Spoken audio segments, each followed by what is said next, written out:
नमस्कार। बीते हुए दिन के पॉडकास्ट किस्से कहानियां कुछ सुने कुछ अनसुने में आज शिशिर कृष्ण शर्मा की कहानी बंद दरवाजे का सूना महल।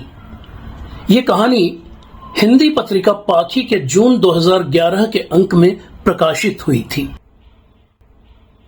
हल्के नीले कनवास पर बीचों बीच टंगा कटोरा, बेतरतीब बिखरे बिखरे सेमल की रुई के सिफाहों के बीच तिरता सा, कटोरे से छलकते सुनहरी रंग में रंगा अरावली की पहाड़ियों का अंतहीन सिलसिला, ढोक ढाक नीम जामुन कीकर बबूल के जंगल और बेर मेहंदी की झाड़ियों से ढका हुआ सुनसान बियाबान। मैं हमीर महल के बंद दरवाजे पर खड़ा था।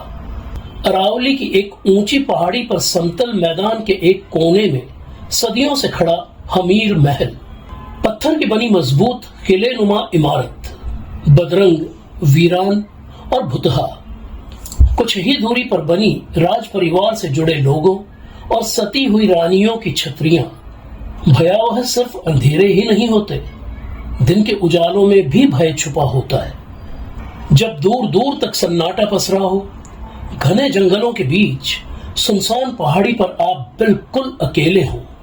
हमीर महल सरीखी झाड़ झंखाड़ से घिरी उजाड़ इमारत के उस बंद दरवाजे पर खड़े, जिसके पार राजे रजवाड़ों के जीवन के तमाम स्याह सफेद रंगीन पहलुओं का सदियों का इतिहास छुपा हो। कहा जाता है कि अलाउद्दीन खिलजी के आक्रमण के वक्त यहाँ 1000 से भी ज्यादा स्त्रियों ने एक साथ जौहर किया था। वो दौर इसी लम्हा यकायक फिर से जीवंत हो उठे तो ऐसे में पत्तों की हल्की सी सरसराहट भी रीढ़ को किस कदर कपा देती है, ये एहसास आज मुझे पहली बार हुआ था। किले की दीवार से चिपकी गिरगिट को देखा तो थोड़ी हिम्मत बंधी कि मैं अकेला नहीं हूं, कोई और भी है यहां मेरे अलावा, मेरे साथ। जिंदगी में पहली बार उस लिजलिजे जीव के संग एक जुड़ाव सा महसूस हुआ था मुझे। हमीर महल के 2 हाथियों किसी ऊंचाई लिए लकड़ी के मजबूत बंद दरवाजे पर लिखा था, प्रवेश वर्जित। पिछले 12 वर्षों में न जाने कितनी बार इस इलाके से होकर गुजरा हूं। ट्रेन के सवाई माधोपुर स्टेशन पर रुकते ही हर बार जहन में वो नाम गूंजने लगता था जिसका जिक्र मैं बचपन से सुनता आया था। और नाम ही क्यों, उस नाम से जुड़ा धुंधलाया सा चेहरा भी तो आंखों के सामने कौंधता था। भुवन चंद्र जोशी का, मेरे चाचा के दोस्त, उनके सहपाठी, देहरादून में सर्वे ऑफ इंडिया की सरकारी कॉलोनी के हमारे पड़ोसी। 9-10 बरस का रहा होऊंगा मैं जब वो देहरादून छोड़कर चले गए थे। कहां गए और किस हाल में होंगे, लंबे समय तक ये बात कोई नहीं जान पाया। बस पीछे छोड़ गए थे तो किस्से कहानियां और मध्यम वर्गीय सरकारी कॉलोनियों के चरित्र के अनुरूप नित नई अफवाहों का सिलसिला, जिनमें हंसी ठट्ठे और चटखारों से लेकर कोरी भावुकता और आंसुओं जैसे सभी रंग समाये होते थे। और फिर महीनों बाद पता चला था कि उनके हाल पर तरस खाकर किसी जानने वाले ने कह सुनकर उन्हें पुरातत्व विभाग में नौकरी दिला दी थी और अब वो रणथंभौर के किले में थे बतौर चौकीदार, या थोड़ा सम्मान पूर्वक कहें तो बतौर केयर टेकर। कहते हैं कि माँ दूसरी तो बाप तीसरा। कुछ ऐसा ही हुआ था भुवन चंद्र जोशी के साथ। 2.5-3 बरस के हुए कि माँ गुजर गई। नई माँ घर में आई, लेकिन दूसरी माँ तो दूसरी ही होती है और अगर वो अपनी बनना भी चाहे तो समाज की शक्की निगाहें, बच्चे के प्रति नाते रिश्तेदारों का अतिरिक्त चौकन्नापन और माथे पर चस्पा सौतेली माँ का कलंक उसे बच्चे की अपनी बनने ही नहीं देता। शायद ये भी एक वजह रही होगी कि गुजरते वक्त के साथ नई माँ जैसे जैसे माँ बनती गई, भुवन चंद्र जोशी उस घर में गैर जरूरी होते चले गए। कहते हैं कि 2 वक्त का खाना भी सम्मान पूर्वक हासिल कर पाना मुश्किल हो चला था उनके लिए। दिसंबर के महीने तक की कई रातें उन्हें महज एक जोड़ी कपड़ों में घर से बाहर बरामदे के एक कोने में सिकुड़े और ठिठुरते हुए गुजारनी पड़ती थी। ऐसे तमाम विकट हालात में रुकते ठहरते 20-21 साल की उम्र में किसी तरह उन्होंने 8वीं पास की और फिर अपने अस्तित्व को महज किस्से, कहानियों और अफवाहों में सिमटा छोड़ हमेशा के लिए दूर चले गए। घर परिवार, नाते रिश्तेदार, दोस्त पड़ोसियों और अपनी माटी से दूर। घने जंगलों से होकर गुजरती 4-5 किलोमीटर लंबी सड़क से मैं 15-20 सवारियों से लदे 8 सीटर टेम्पो में सवार होकर करीब 1 घंटा पहले इस पहाड़ी की तलहटी में पहुंचा था, जहां खुले मैदान के एक छोटे से टुकड़े के बाईं ओर नेशनल पार्क का प्रवेश द्वार था और दाहिनी ओर पहाड़ी के गिर्द ऊंचे ऊंचे बहुमंजिले परकोटों की कई तहें, परकोटों पर जगह जगह सुरक्षा की दृष्टि से बने बुर्ज, कई ऊंचे और मजबूत दरवाजों से होकर गुजरता ऊपर चढ़ने का रास्ता। पहाड़ियों पर बने किले तो कई देखे थे, लेकिन समूची पहाड़ी को खुद में समेटे खड़ा किला अद्भुत, अद्वितीय, अप्रतिम, स्थापत्य का अनुपम उदाहरण। शायद इसी वजह से सैकड़ों सालों तक ये किला अजेय बना रहा। जाने कितनी देर विस्मृत, विमुग्ध सा खड़ा मैं उस विशाल संरचना को तकता रहा। मेरे सामने था रणथंभौर का किला, जिसका जिक्र मैं बचपन से सुनता आया था, और जहन में था धुंधलाया सा वो चेहरा जिसका नाम था भुवन चंद्र जोशी। किले के प्रवेश द्वार पर बनी पुरातत्व विभाग की चौकी में मेज पर पैर फैलाए ऊँघते, कुर्सी पर अधलेटे से व्यक्ति ने पूछने पर अलसाई सी आवाज में बताया कि जोशी जी हमीर महल में मिलेंगे। हमीर महल? वो कहाँ है? मैंने प्रश्न किया। अजी साहब ऊपर तो जाइए, पूछ लेना वहां किसी से। रूखा सा उत्तर देकर वो फिर से उसी चिरंतन मुद्रा में ऊँघने लगा। उसकी बदतमीजी पर गुस्सा तो बहुत आया कि टेटुआ दबाकर पहले इसे ही जो पूरी तरह से ऊपर पहुंचा दूं। भर दोपहरी 11:30 बजे कोई टाइम है सोने का? फिर सोचा किस किस का टेटुआ दबाऊंगा, और वो भी सरकारी नौकर जिनसे रोज बरोज का पाला पड़ना तो आम आदमी की नियति में लिखा है। नगर पालिका में, राशनिंग, आरटीओ, पासपोर्ट ऑफिसों में, कोर्ट कचहरी में और भी तमाम सरकारी दफ्तरों में। खून का घूंट पीकर ऊपर जाने के लिए मुड़ा ही था कि अचानक उन साहब को बोध ज्ञान की सी प्राप्ति हुई। लगता है आप कहीं बाहर से आए हैं। क्यों और कैसे ये तो मुझे नहीं पता, लेकिन उनकी वाणी में एकाएक गजब की नरमी आ गई थी। मेज पर टंगी उनकी टांगें जमीन पर उतर चुकी थी, कमर अब सीधी थी और आंखें पूरी तरह खुलकर ऊद बिलाव किसी हो गई थी। जी हां, रोकेपन से संक्षिप्त सा उत्तर देकर मैंने कुछ क्षण पूर्व हुए अपने अपमान का बदला लेने की कोशिश की। कैसे जानते हैं जोशी जी को? उन्होंने अगला प्रश्न दागा। आपको मतलब? मैंने कहना चाहा लेकिन कह नहीं पाया। वो शायद मेरी मनः स्थिति को भांप चुके थे, इसलिए सफाई पेश करते हुए से बोले, 15 साल हो गए जी मुझे यहाँ नौकरी करते हुए। मेरी याद में पहली बार कोई यहाँ जोशी जी से मिलने आया है, इसीलिए पूछा था, वरना तो बस जोशी जी और जोशी जी का हमीर महल। कहकर उन्होंने खिसियानी सी हंसी हंसते हुए माहौल को हल्का करने की कोशिश की। ऐसे में एक हल्की सी मुस्कान स्वयमेव मेरे चेहरे पर भी तिर गई और फिर शुरू हुआ बातों का सिलसिला, जिसके केंद्र में थे भुवन चंद्र जोशी।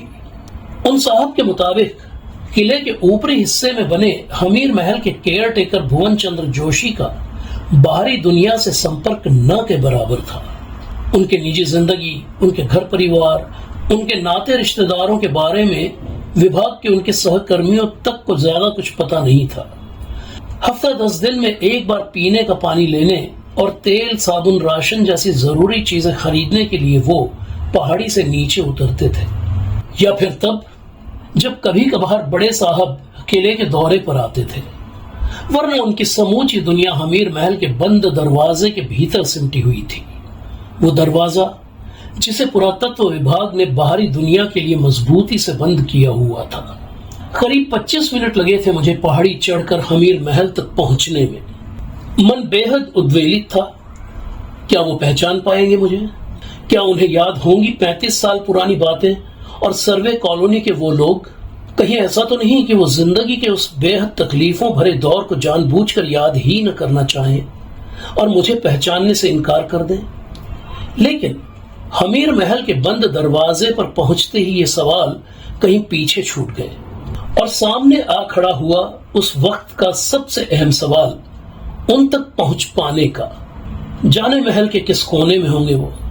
खटखटाने की कोशिश की, लेकिन पत्थर की तरह सख्त दरवाजे के आगे मेरे हाथ बेहद कमजोर साबित हुए। कैसे पहुंचेगी उन तक मेरे आने की आहट।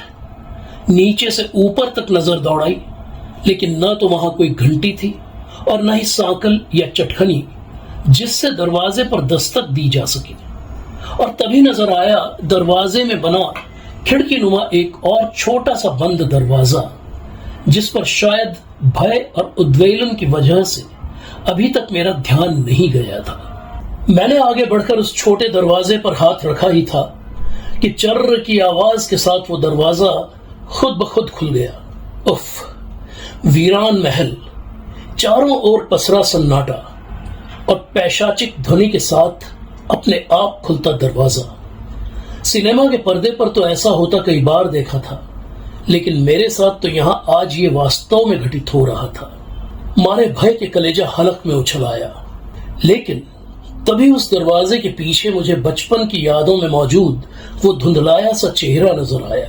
हाँ, वही चेहरा तो था मेरे सामने, बस उम्र की परतों तले जरूर दब चुका था। अधपके बाल, खिचड़ी मूछें, धसी हुई आंखें, पिचके झुर्रीदार गाल, साफ शफाफ कुर्ते पायजामे में लिपटी पतली दुबली काया। तो दरवाजा इन्होंने खोला था, लेकिन इन्हें कैसे पता चला कि कोई बाहर खड़ा है? मेरे मन में सवाल उठा। कहिए, उन्होंने प्रश्न किया। जी, भुवन चंद्र जोशी जी। जाने क्यों अधूरा सा उत्तर देना बेहतर लगा मुझे। हालांकि मैं निर्णय नहीं कर पाया कि यह मेरा उत्तर था या प्रति प्रश्न। उन्हें पहचान लेने के बावजूद शायद पहले मैं उनके मुंह से सकारात्मक उत्तर पाकर पूरी तरह आश्वस्त हो जाना चाहता था। जी हाँ, मैं ही हूं भुवन चंद्र जोशी। और आप? उन्होंने पूछा। देहरादून में आपके एक दोस्त हुआ करते थे, विनय। बजाय सीधा सपाट उत्तर देने के, मैं उनको तौलने के मकसद से बेहद एहतियात के साथ कदम दर कदम आगे बढ़ना चाहता था, क्योंकि वो प्रश्न अभी भी मेरे मन में कुलबुला रहा था। अगर वो जानबूझकर मुझे पहचानने से इनकार कर दे तो? लेकिन तमाम आशंकाओं के विपरीत उनकी आवाज में मुझे थोड़ी गर्मजोशी सी महसूस हुई और हल्की सी उत्तेजना भी। हाँ, विनय तो मेरा सबसे अच्छा दोस्त था। उनके एक बड़े भाई थे। मैंने अगला कदम बढ़ाया। हाँ, अशोक भाई साहब, मुझे याद है। मेरी बात को बीच में ही काटते हुए थोड़ा झुककर वो उस खिड़की नुमा दरवाजे से बाहर निकल आए। उनकी बुझी हुई सी आंखों में एक चमक सी दिखी मुझे। मैं उनका बेटा हूं। मेरे कहते ही उनका चेहरा दमक उठा। हिमांशु? तू हिमांशु है? अशोक भाई साहब का बेटा? अरे इतना बड़ा हो गया तू? कहते हुए झटके से उन्होंने मुझे गले से लगा लिया। आपसे उनका एकदम से तू पर आ जाना मुझे अच्छा लगा। अचानक उन्हें अपने प्रश्न की निरर्थकता का एहसास हुआ। खिसियाई सी हंसी हंसते हुए उन्होंने कहा, क्या बेतुका सवाल किया मैंने कि तू बड़ा हो गया? क्या करूं बेटा, मेरी यादों में तो तू आज भी वही है, 10-11 बरस का। यादें, जिस उद्वेलन से जूझता और जोशी जी की जो छवि मन में लिए मैं तलहटी में बनी पुरातत्व विभाग की चौकी से चला था, वो उनसे गले लगते ही कहीं गायब हो चुकी थी। एकाएक खुद को बहुत हल्का महसूस किया मैंने। लेकिन बेटा, तू अचानक यहां? मेरी याद कैसे आ गई तुझे? कैसे हैं घर में सब लोग? विनय कहाँ है? और अशोक भाई साहब? उद्वेग और उत्तेजना से उनकी आवाज रूंधने लगी थी। सब लोग अच्छे हैं, बहुत याद करते हैं आपको। मेरा उत्तर सुनते ही उनके चेहरे पर एक फीकी सी मुस्कान तिर गई। कुछ क्षण वो मुझे एकटक ताकते रहे, मौन। उनकी बुझी हुई सी आंखों में फिर से मुझे एक चमक नजर आई, जो अगले ही क्षण बूंद की शक्ल में उनके झुर्रियों भरे गालों पर ढलक पड़ी। कुर्ते की बाह से अपने गाल को पोंछते हुए उन्होंने खुद को संभालने की कोशिश की और फिर मेरा हाथ पकड़कर बोले, अरे बेटा, बाहर ही खड़ा रहेगा क्या? चल अंदर चल। लेकिन मेरी नजर दरवाजे पर टंगे उस बोर्ड की तरफ उठी जिस पर लिखा था, प्रवेश वर्जित। उन्होंने सर उठाकर एक सरसरी निगाह बोर्ड पर डाली। वो बाहर वालों के लिए है, तेरे लिए नहीं। शायद वो मेरी दुविधा को भांप चुके थे। चल आ। भीतर दाखिल होते ही उन्होंने छोटे दरवाजे को बंद कर उस पर सांकल चढ़ा दी। तो ये थी उनकी समूची दुनिया, हमीर महल की चौहद्दी में सिमटी हुई। मेरे सामने था विशाल आंगन, बाई और कोठरी नुमा कमरों की कतार, आंगन के उस पार और दाईं ओर चौड़ा बरामदा, पत्थर के मजबूत नक्काशीदार खंभों पर टिकी बरामदे की छत। उस बंद किले के भीतर ठहरी हुई हवा में हल्की सी ठंडक महसूस हुई मुझे। माहौल में एक अजीब किस्म की चुप्पी, सिहरन और घुटन थी। भुवन जी मुझसे बहुत कुछ जानने को बेताब थे। मैंने उनके तमाम प्रश्नों के उत्तर दिए। मैंने उन्हें बताया कि पिताजी ने रिटायरमेंट के बाद देहरादून में ही मकान बनवा लिया है। विनय चाचा जी चंडीगढ़ में हैं। मैं पिछले 12 सालों से मुंबई में हूं। एक जरूरी काम से 4-5 दिनों के लिए सवाई माधोपुर आया था। आज समय मिला तो आपसे मिलने यहां चला आया। मुझसे मिलने? उनके चेहरे पर अचरज, अविश्वास और आभार के मिले जुले भाव अभी तक मौजूद थे। कुछ क्षणों की खामोशी के बाद उन्होंने कहा, चल तुझे दिखाऊं यहां लोगों का आना क्यों बना है। मैंने देखा हमीर महल के बरामदे और कोठरी नुमा कमरे पीतल, तांबे, लोहे के विशाल कढ़ावों, पतीलों, थाल, परात से लेकर चांदी के छोटे छोटे कटोरी, गिलास, चम्मच जैसे खाने पकाने के सामान के अलावा तोप, तलवार, बंदूक, भालों, ढालों और बख्तर जैसे लड़ाई के साजो सामान से अटे पड़े थे। एक बेहद खूबसूरत नक्काशीदार पानदान को हाथ में लेकर देखना चाहा, लेकिन मेरे बढ़े हाथ को भुवन जी ने बीच ही में रोक दिया। नहीं बेटा, छूना नहीं, सरकारी खजाना है ये, बहुत कीमती है। सिर्फ रुपए पैसे की ही नहीं, अपनी उम्र के लिहाज से भी जिंदगी गुजार दी है इनकी देखरेख में मैंने। ये गर्वोक्ति तो नहीं थी, लेकिन भुवन जी की आवाज में मुझे किंचित गर्व का सा एहसास जरूर हुआ और खुद पर थोड़ी शर्म भी आई, जिसे छुपाने की चेष्टा में मैं हंसने की हद तक मुस्कुराया। झेपी हुई सी मुस्कुराहट, लेकिन भुवन जी तो मेरी ओर से बेखबर, मानो अपनी ही धुन में खो चले थे। गर्मजोशी के साथ उन बेजान चीजों से परिचय कराते भुवन जी, उनका वो बाल सुलभ उत्साह, उनकी आंखों की चमक, उनका दमकता चेहरा, ये सब गवाह थे उस सदियों पुराने सामान और गोदाम में तब्दील हो चुके उस सोने महल के बेजुबान दरो दीवार से उनके भावनात्मक जुड़ाव के। पिछले 35 वर्षों से मेरे अकेलेपन के साथी हैं ये सब। जो अपनापन मुझे जिंदगी भर कोई जिंदा इंसान नहीं दे पाया, वो इन मुर्दा चीजों ने दिया है, उन्होंने कहा। लेकिन अब टूटन सी महसूस हुई मुझे उनके अधूरे से इन अंतिम 2 शब्दों में। आपने शादी नहीं की? जाने क्यों, कैसे और कहां से ये प्रश्न अचानक मेरी जुबान पर आया और होठों पर से फिसल पड़ा, लेकिन भुवन जी ने मेरी बात को अनसुना कर दिया। क्षण भर में उनके चेहरे पर कई कई रंग आए और गए, लेकिन तुरंत ही उन्होंने खुद को संभाल भी लिया। चला ऊपर चले, निष्प्रिय भाव से उन्होंने कहा और कोठरियों की कतार के बीच से बनी सीढ़ियां चढ़ने लगे। उनके पीछे आज्ञाकारी बालक सा मैं। कहीं उनके जख्मों को कुरेदने की कोशिश तो नहीं की मैंने? आखिर वो मेरे नहीं, मेरे चाचा के दोस्त हैं, हर लिहाज में मुझसे बड़े। क्या जरूरत थी मुझे उस लक्ष्मण रेखा को पार करने की? क्या हक है मुझे उनके निजी मामलों में दखल देने का? मेरे मन ने मुझे धिक्कारा। हम सीढ़ियां चढ़कर छत पर पहुंचे। नीला कैनवास मुझे अपने बेहद करीब महसूस हुआ। चौहद्दी के भीतर ठहरी हुई हवा यह खुली छत पर आते ही इठलाने लगी। गहरी सांस लेकर मैंने अभी तक की घुटन से छुटकारा पाने की भरपूर कोशिश की। देख, ये है मेरी रसोई।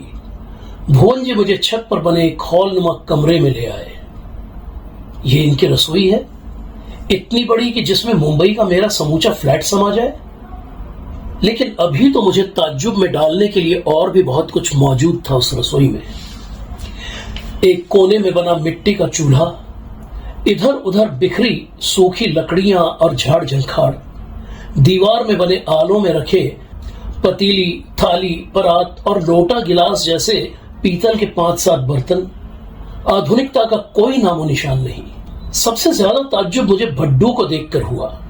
भड्डू यानी कांसे का घड़े नुमा बर्तन जिसका इस्तेमाल कभी पहाड़ों में दाल पकाने के लिए किया जाता था और जिसका तर्पण आम पहाड़ी रसोई घरों में प्रेशर कुकर की घुसपैठ के साथ ही दशकों पहले हो चुका था।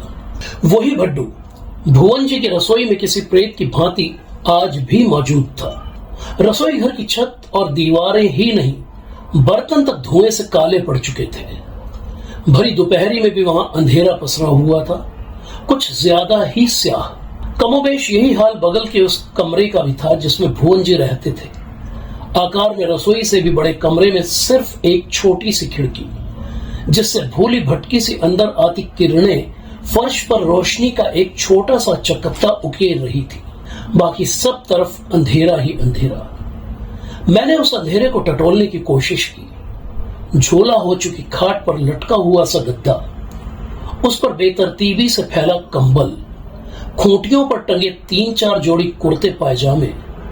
भुवन जी ने एक कोने में रखी लालटेन जलाई। लालटेन? मेरे मुंह से बेसाख्ता निकल पड़ा। हाँ, बिजली नहीं है यहां, भुवन जी ने उत्तर दिया। इस वक्त नहीं है या है ही नहीं, सारी जिंदगी लालटेन की रोशनी में गुजारी है मैंने, उन्होंने मेरी बात को काटते हुए कहा। भुवन जी के लिए वक्त शायद उसी क्षण ठहर चुका था जब बरसों पहले उन्होंने हमीर महल की चौहद्दी में अपना पहला कदम रखा था। मैं जिसे महज खिड़की समझ रहा था, वो एक छोटा दरवाजा था जो बाहर बने झरोखे में खुलता था। हमीर महल की बाहरी दीवार पर जड़ा नक्काशीदार संगमरमरी खंभों और मेहराबों वाला खूबसूरत झरोखा। मेरे सामने था समतल मैदान जिसके एक कोने पर यह हमीर महल खड़ा था। उसके परे जहां नजर जाती सिर्फ घने जंगल और हरी भरी पहाड़ियों की कतारें। दाईं तरफ के जंगलों में दूर फिरोजे की तरह चमकती साफ नीले पानी की झील और जमीन से करीब 40 फुट की ऊंचाई पर बने उस झरोखे में खड़ा मैं, मोहित, मुदित, मंत्रमुग्ध। इसी झरोखे से देखा था मैंने तुझे आते हुए। भुवन जी की आवाज से मेरी तंद्रा टूटी। वो देख, वो रास्ता दिख रहा है ना, उन झाड़ियों के पीछे, वहां से ऊपर आया था तू।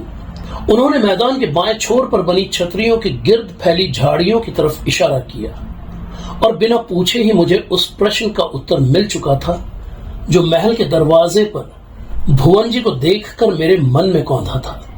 इन्हें कैसे पता चला कि कोई बाहर खड़ा है? 35 बरस हो गए मुझे रणथंभौर आए हुए। याद ही नहीं कि इतने बरसों में मैंने कभी इस इलाके से बाहर कदम रखा हो। यहां तक कि हमीर महल की इस चारदीवारी से बाहर भी मजबूरी में ही निकलता हूं, वरना मैं अपनी इसी दुनिया में खुश हूं बेटा।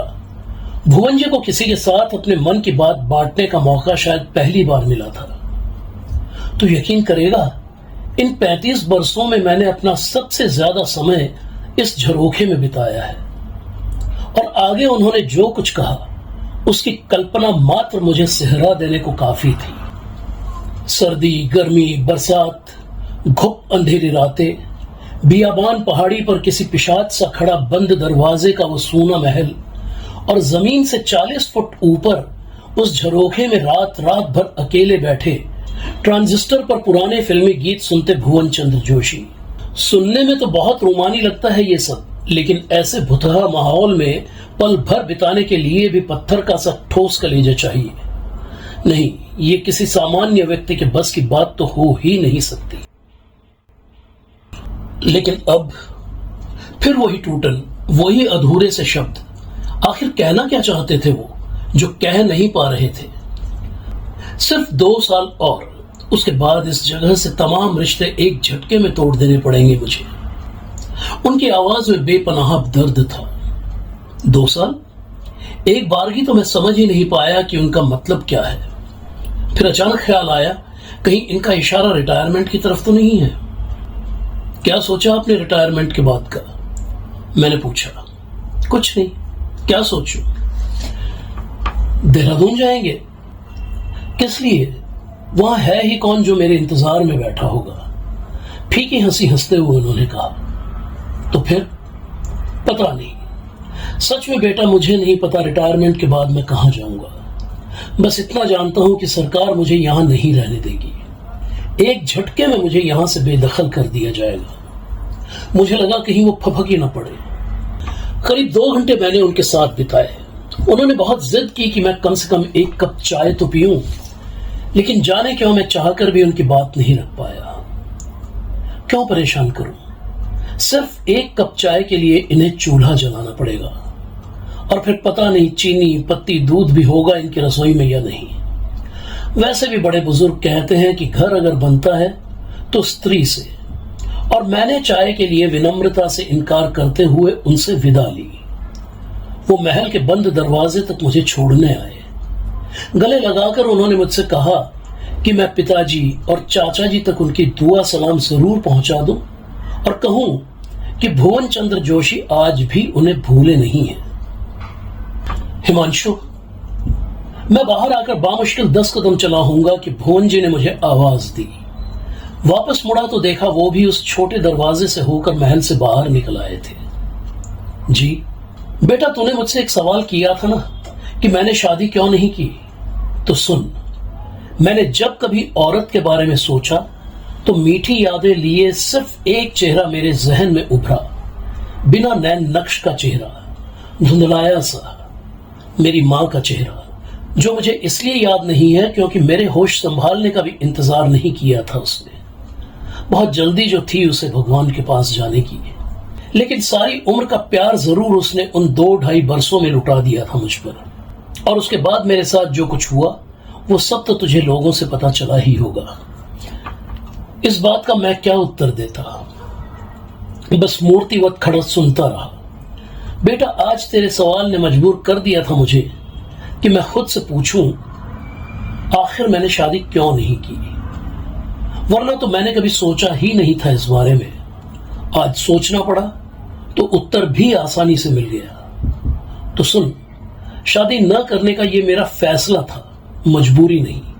सच तो यह है कि मैंने कभी अपनी जिंदगी को किसी औरत के साथ बांटना ही नहीं चाहा, क्योंकि मेरे नसीब में लिखा औरत के प्यार का भंडार तो बचपन के उन 2.5 वर्षों में ही चूक गया था। उसके बाद बचा था तो सिर्फ तिरस्कार और दुत्कार। उनके चेहरे पर एक विचित्र सी मुस्कान उभरी। कुछ क्षण खामोशी से मुझे घूरते रहने के बाद बेहद ठहराव के साथ दृढ़ता भरे स्वर में उन्होंने कहा, बचपन से लोगों की जिस दया का बोझ उठाए और गले में बेचारा शब्द की तख्ती लटकाए जिंदगी गुजारता आया, आज मैंने उससे छुटकारा पा लिया है बेटा। पता नहीं दोबारा कभी तुम लोगों से मिल भी पाऊंगा या नहीं, लेकिन तू उन सब तक मेरी ये बात जरूर पहुंचा देना कि मैंने जिंदगी अपनी शर्तों पर और बहुत मजे में गुजारी थी। अकेलापन रास आ गया था मुझे। अपनी जिंदगी को बांटना मुझे गवारा नहीं था, किसी औरत के साथ तो हरगिज नहीं। वो मुड़कर महल में दाखिल हुए और दरवाजे पर सांकल चढ़ाकर वापस अपनी दुनिया में समा गए। कुछ देर बेमकसद सा खामोश खड़ा मैं उस बंद दरवाजे को ताकता रहा और फिर वापस लौट पड़ा। लेकिन छतरियों के पास पहुंचकर मेरे पांव खुद ब खुद ठिठक गए। मैंने पीछे मुड़कर एक बार फिर से हमीर महल को देखा। थोड़ी सी कोशिश के बाद मुझे महल की दीवार के सुदूर ऊपरी कोने में वो झरोखा नजर आया, और उस झरोखे में किसी साये की मानिंद खड़े भुवन चंद्र जोशी भी।